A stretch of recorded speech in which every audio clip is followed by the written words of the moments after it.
Levítico 21.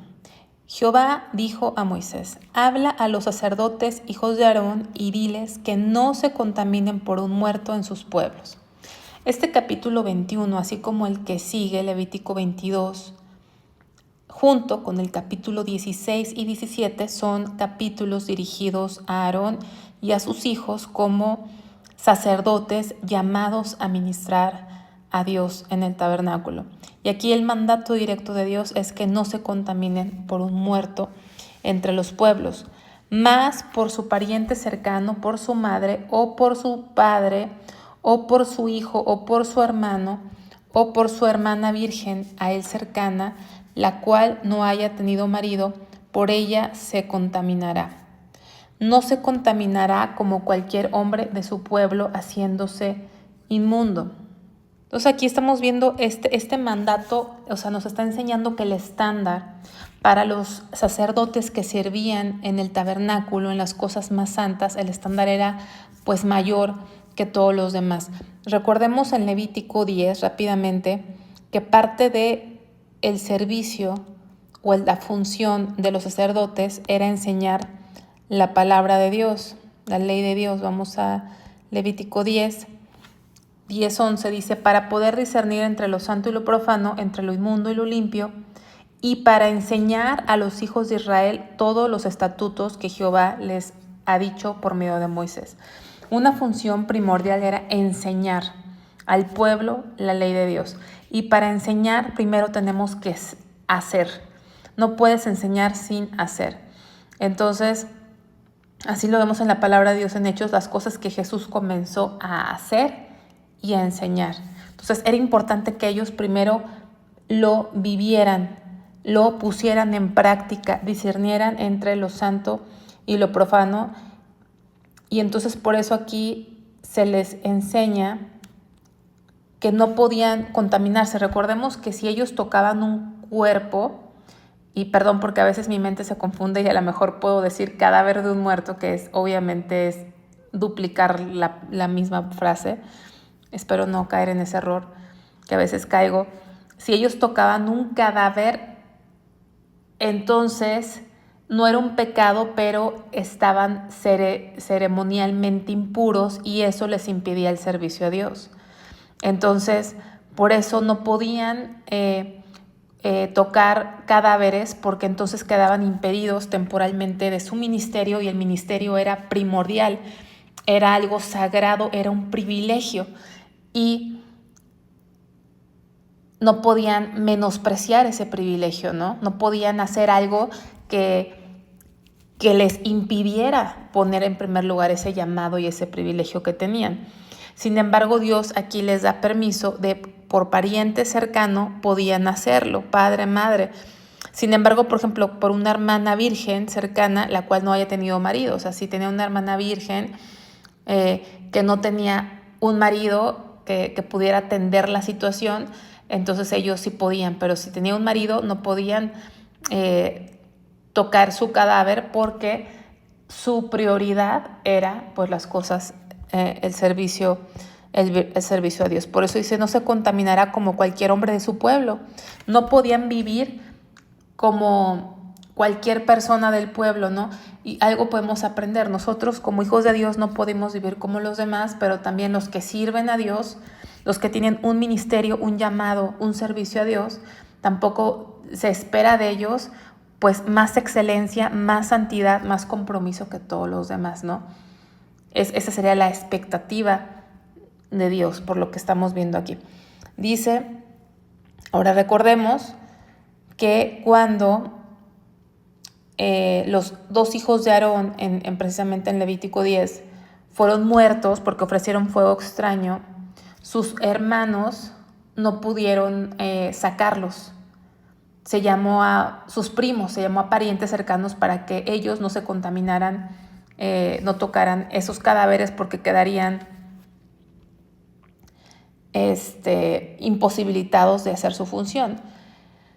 Se contradice eso con esto, se contradice que en ese momento no pudieron tocar a sus hermanos. No se contradice, porque en ese momento estaban en el tabernáculo estaban en servicio activo, ya había pasado algo muy tremendo, muy especial, y fue orden directa de Dios, de alguna forma a través de Moisés, que se buscara parientes cercanos para sacarlos, ¿no? Entonces fue una situación diferente y estaban ellos en servicio activo.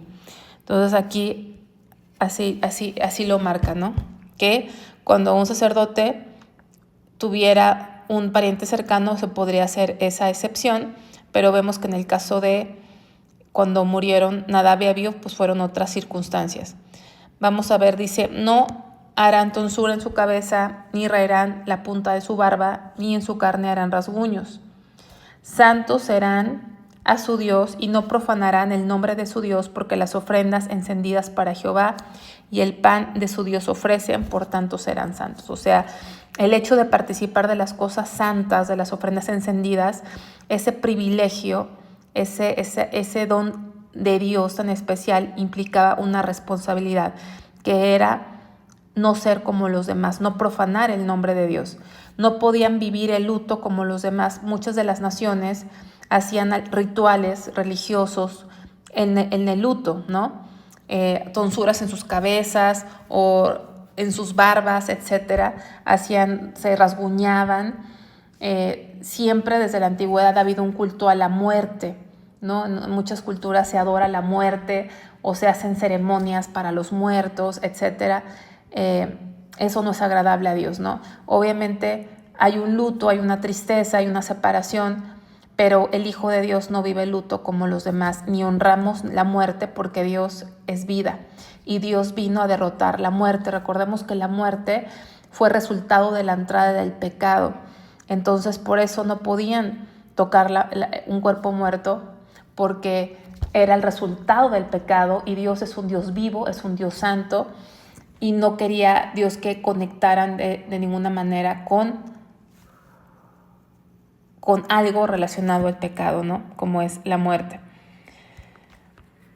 Dice, con mujer ramera o infame no se casarán, ni con mujer repudiada de su marido, porque el sacerdote es santo a su Dios.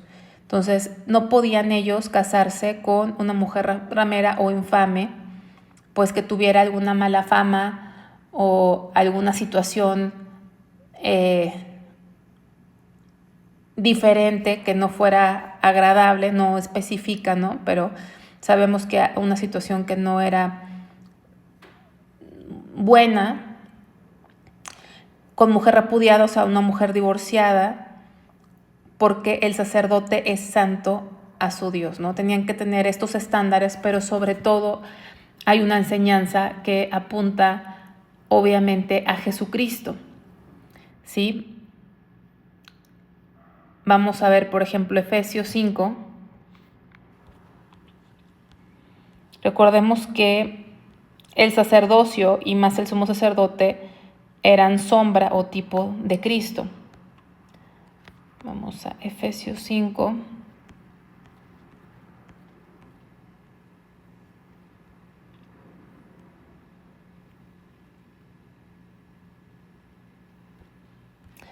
Podemos leer desde el 25. Dice, maridos, amad a vuestras mujeres, así como Cristo amó a la iglesia y se entregó a sí mismo por ella, para santificarla, habiéndola purificado en el lavamiento del agua por la palabra, a fin de presentársela a sí mismo una iglesia gloriosa, que no tuviese mancha ni arruga ni cosa semejante, sino que fuese santa y sin mancha.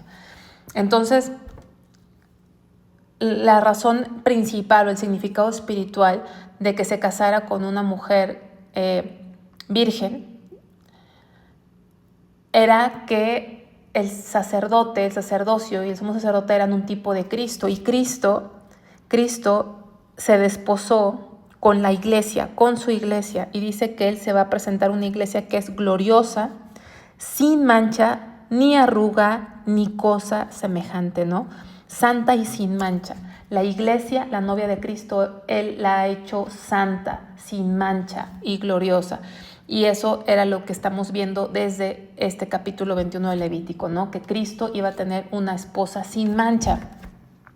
Ahora, esto no quiere decir que que la iglesia de Cristo sea perfecta, no, la iglesia de Cristo somos pecadores.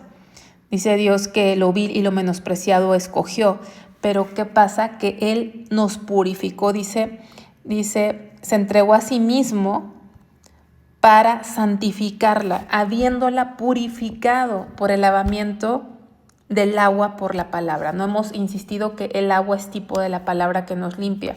Cristo vino y derramó su sangre para limpiar, para purificar a los creyentes que vienen a ser su iglesia, su esposa, para que su esposa sea sin mancha y sin arruga delante de Él, ¿no? Entonces no es que seamos perfectos, todo lo contrario, pero su sangre nos ha limpiado de todo pecado.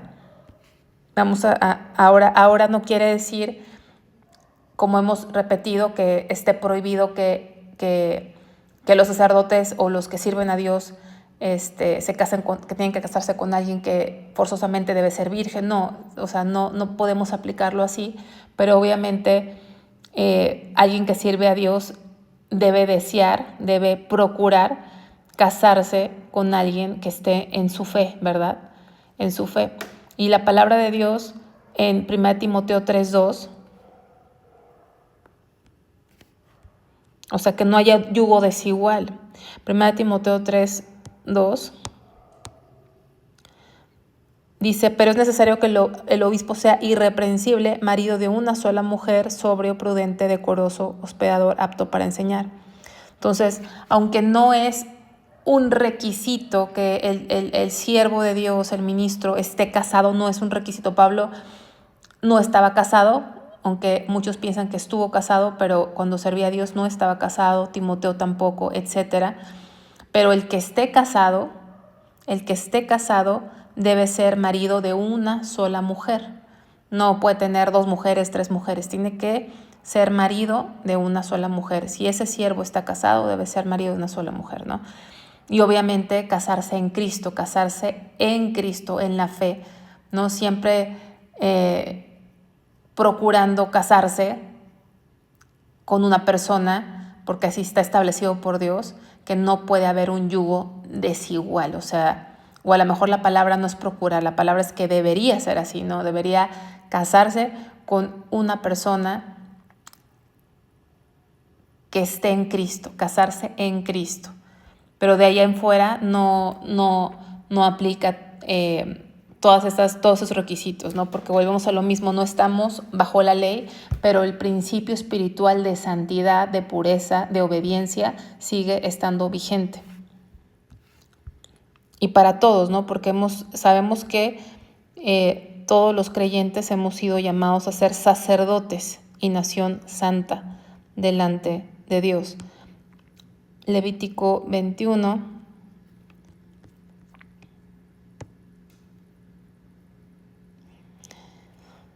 Dice, dice, para que no profane su descendencia en sus pueblos, porque yo Jehová soy el que santifico, el que lo santifico. Y Jehová habló a Moisés diciendo, habla a Aarón y dile, ninguno de tus descendientes por sus generaciones que tenga algún defecto se acercará para ofrecer el pan de su Dios. Recordemos que solamente los descendientes de Aarón podían ejercer el sacerdocio, ser sumos sacerdotes, y por eso está diciendo que ninguno de sus descendientes podrá ofrecer el pan, o sea, podrá servir si tiene algún defecto. No podían acercarse a ministrar, porque dice aquí, porque ningún varón en el cual haya defecto se acercará, varón ciego o cojo o mutilado o sobrado. Sobrado quiere decir con cierta deformidad, cualquiera que sea, una pierna más larga que la otra, cualquier deformidad visible, no podía acercarse, ¿no? Que estuviera ciego, cojo, mutilado, varón que tenga quebradura de pie o rotura de mano, jorobado o enano, o que tenga nube en el ojo, o que tenga sarna o empeine o testículo magullado. Ningún varón de la descendencia del sacerdote Aarón en el cual haya defecto se acercará para ofrecer las ofrendas encendidas para Jehová. Hay defecto en él, no se acercará a ofrecer el pan de su Dios. ¿Por qué? quiere decir que Dios hace excepción de personas, que Dios relega a las personas que nacieron con algún defecto. No es eso, sino volvemos a lo mismo. Esto era una sombra, era un tipo de Cristo. Entonces, si vamos a la palabra de Dios, vamos a Hebreos.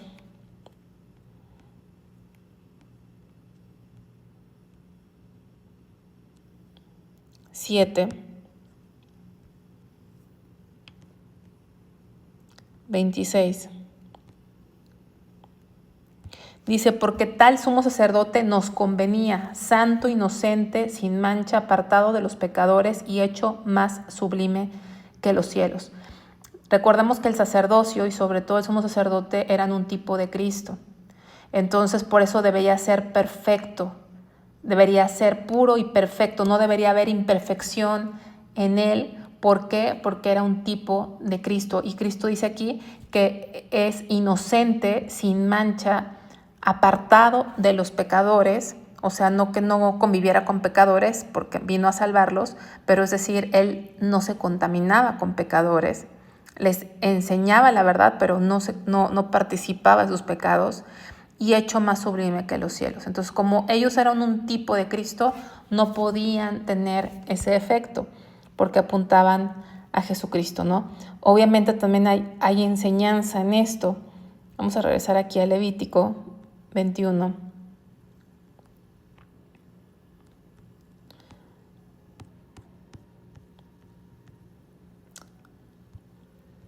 ¿Qué enseñanza puede dar? Pues, o sea, estamos entendiendo que las cosas de Dios son santísimas, son sagradas, que debe haber una pureza y una dedicación completa a Dios, ¿no? Entonces, dice, porque ningún varón en el cual haya defecto, o sea, un varón ciego habla de ceguera espiritual, alguien que no tiene visión. ¿Cuántas personas sirven a Dios en algún ministerio, en algún servicio a Dios, llámese como se llame, desde enseñar, ujieres, pastor, profetas, cualquier ministerio, servicio a Dios, pero están ciegos, ¿no? Son ciegos, guías de ciegos. Cojos quiere decir que no caminan como deberían de caminar de acuerdo a Dios. Mutilados, ¿no? O sea, que no están completos, sobrados, que están deformes, que hay algo en sus vidas que no cuadra, quebradura de pie, o sea, no están caminando conforme a lo que Dios dice, rotura de mano. ¿Cómo están sus obras? No hay obras. La fe sin obras es muerta, o sea, no somos salvos por obras, pero fuimos salvados para hacer obras, ¿no? Y las manos hablan de nuestras obras. Jorobados, a lo mejor siguen cargando el pecado en sus vidas, por eso están jorobados. Enanos quiere decir que no hay crecimiento espiritual. Hay gente, un enano es alguien que ya tiene 30 años y sigue del mismo tamaño que cuando tenía 5. Entonces hay muchos enanos en las iglesias y peor sirviendo. Tienen tiempo en el evangelio y no tienen crecimiento espiritual. Y el crecimiento espiritual no es nada más conocimiento, porque un enano puede tener un coeficiente intelectual grande, puede tener mucho conocimiento, pero no creció, no se desarrolló. Entonces hay muchos que pueden servir y tienen un gran conocimiento, pero son enanos espirituales porque no ha crecido Cristo en sus vidas. El que tenga sarna, empeine o testículo magullado, o sea, que no son padres espirituales, que no son fructíferos, que no son fértiles espirituales, que no han dado a luz a Cristo en sus vidas. Que no han dado a luz a Cristo en sus vidas. Acuérdense que Jesús dijo, mi madre y mis hermanos son los que hacen la voluntad de mi Padre. ¿Por qué mi madre? Porque el cristiano está llamado a dar a luz a Cristo, a que Él crezca en nosotros. Entonces, y a dar a luz a otros hijos espirituales. Así como Pablo decía, y vuelvo a sufrir dolores de parto hasta que Cristo sea formado en sus vidas. O sea, somos llamados a dar a luz a Cristo en otras vidas, a tener hijos espirituales, a ser fructíferos en Dios. Entonces, alguien que tiene un testículo magullado habla a alguien que es infértil espiritualmente, que está estéril espiritualmente. Y lamentablemente la iglesia hay muchos así, ¿no? Obviamente Dios nos acepta porque lo peor escogió, pero lo difícil es estar tanto tiempo en una congregación y seguir enanos, jorobados, estériles, ciegos, etc. Y más cuando estás en un servicio a Dios. Ningún varón de la descendencia del sacerdote Aarón en el cual haya defecto se acercará para ofrecer las ofrendas encendidas para Jehová. Hay defecto en él, no se acercará a ofrecer el pan de su Dios, ¿no? Porque obviamente dijimos que es un tipo de Cristo y Cristo fue perfecto, bueno, es perfecto y Jesús en la tierra fue inocente y santo. Del pan de su Dios, de lo muy santo y de las cosas santificadas podrá comer. Recordemos que los levitas comían y se mantenían de las ofrendas que llevaban a Dios. De las ofrendas que eran para Dios, había ofrendas los que ellos tenían que tomar partes. Y eso sí podían comer, ¿no? Porque si no, pues iban a morir de hambre. O sea, Dios no era injusto. Podían participar de lo muy santo, podían comer, alimentarse, subsistir como cualquier otro sacerdote. Lo que no podían era acercarse a servir. Esa era la restricción. Pero no se acercará tras el velo, o sea, no irá al lugar santísimo, ni se acercará al altar por cuanto hay defecto en él, para que no profane mi santuario, porque yo Jehová soy el que lo santifico. Y Moisés habló esto a Aarón y a sus hijos y a todos los hijos de Israel, hablando acerca de la santidad y lo delicado que son las cosas santas.